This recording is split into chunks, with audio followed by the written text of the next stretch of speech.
احمد آباد نے انڈیا سے پوچھا مفتی صاحب نبی پاک صلی اللہ علیہ وسلم کن اوقات میں اور کس نماز کے بعد کھانا کھایا کرتے تھے، اس کی تفصیل بتا دیجیے۔ دیکھیں، نبی صلی اللہ علیہ وسلم عربوں میں جو رواج تھا اسی رواج کے مطابق آپ صلی اللہ علیہ وسلم کے کھانے کے اوقات تھے، اور وہ قرآن نے بیان کیے بکرتم و اصیلا، صبح اور شام۔ تغدی اور تعشی یہ دو لفظ ہمیں عربی میں ملتے ہیں، اور تغدی جو ہے نا غدا، یہ دوپہر کے کھانے کو کہتے ہیں جو ظہر سے پہلے ہوا کرتا تھا۔ صحابہ کا معمول تھا کہ ظہر سے پہلے کھانا کھا کے کچھ دیر آرام کیا کرتے تھے اور پھر ظہر کی نماز پڑھا کرتے تھے، اور رات کا کھانا عشاء سے پہلے ہوتا تھا۔ تعشی اندھیرے میں ہوتا تھا، چاہے وہ مغرب کے بعد ہو یا عشاء سے پہلے ہو۔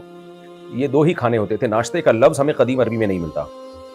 جدید عربی میں ناشتے کو فطور کہتے ہیں، لیکن قدیم عربی میں ناشتے کا لفظ میں نے جتنی تحقیق کی ہے مجھے تو نہیں ملا، ناشتہ تھا ہی نہیں۔ تو صبح جب وہ لوگ اٹھتے تھے تو فجر پڑھتے، تہجد پڑھتے، پھر تھوڑا سا آرام کرتے تہجد کے بعد، یعنی فجر کا وقت داخل ہونے کے بعد 2 سنت اور 2 فرض کے درمیان آپ صلی اللہ علیہ وسلم تھوڑا سا آرام کیا کرتے تھے، اور پھر فجر پڑھنے کے بعد اس زمانے میں معمول تھا لوگوں کا اپنے کاموں پہ نکل جاتے، کھیتی باڑی کاروبار سب اس طرح، اور پھر دوپہر 11 ساڑھے 11 بجے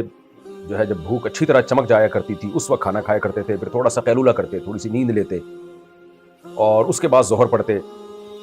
ہاں، جمعے کے دن بہت جلدی جمعے کی نماز ہوتی تھی، تو جمعے کے دن یہ ہوتا تھا کہ بہت جلدی نماز ہو جایا کرتی تھی، تو اس لیے قیلولہ اور کھانا جمعے کی نماز کے بعد ہوتا تھا، لیکن نارمل دنوں میں جمعے سے ظہر سے پہلے،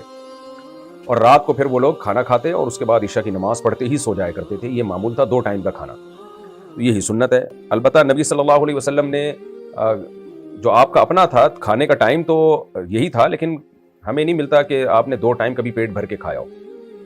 بلکہ 40 دن گھر میں چولہا نہیں جلتا تھا، تو ایک ٹائم کھا لیا، ایک ٹائم نہیں کھایا، اور اسی زندگی کو آپ صلی اللہ علیہ وسلم نے اپنے لیے پسند کیا تھا کہ جس دن نہ ملے کھانے کو تو میں صبر کا ثواب حاصل کروں، مل جائے تو شکر کروں۔ لیکن بہرحال ہم کمزور لوگ ہیں، ہم اس پر عمل نہیں کر سکتے۔ 2 ٹائم انسان کو لازمی کھانا چاہیے، اور یہ ٹائمنگ ہے فطری۔ انگریز کے بر صغیر میں آنے سے پہلے ناشتے کا تصور نہیں تھا۔ ہمارے حضرت مفتی رشید احمد صاحب رحمہ اللہ تعالیٰ تقریباً 78 سال کی ایج میں ان کا انتقال ہوا،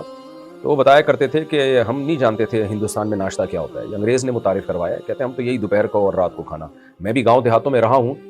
وہاں بھی میں نے یہی دیکھا ہے، وہ یہی ٹائم پہ کھانا کھاتے ہیں۔ خیر اب تو صبح کا ناشتہ ہے، پھر اس کے بعد آفس میں جب جاتے ہیں تو پھر چائے بسکٹ اور کا انتظام ہوتا ہے، پھر اس کے بعد لنچ ہوتا ہے، پھر لنچ کے بعد پھر شام کو بھی چائے سموسے وموسے کیک چل رہے ہوتے ہیں یہ چائے کے ساتھ، اور پھر اس کے بعد رات کا کھانا ہے، پھر سونے سے پہلے بھی کچھ کھا کے سو رہے ہوتے ہیں۔ تو بہت کھا رہے ہیں ہم لوگ آج کل۔ اللہ، ڈاکٹروں نے بھی ہمیں کھانے پینے پہ لگا دیا ہے کہ ناشتہ بہت ضروری ہے، اس سے یہ ہوتا ہے، پھر یہ بہت ضروری ہے، یہ بہت ناشتہ کرنا ہے کر لیں آپ، لیکن پھر دوپہر کھانا ہلکا رکھیں۔ خیر یہ میڈیکل سائنس کی باتیں ہیں، جو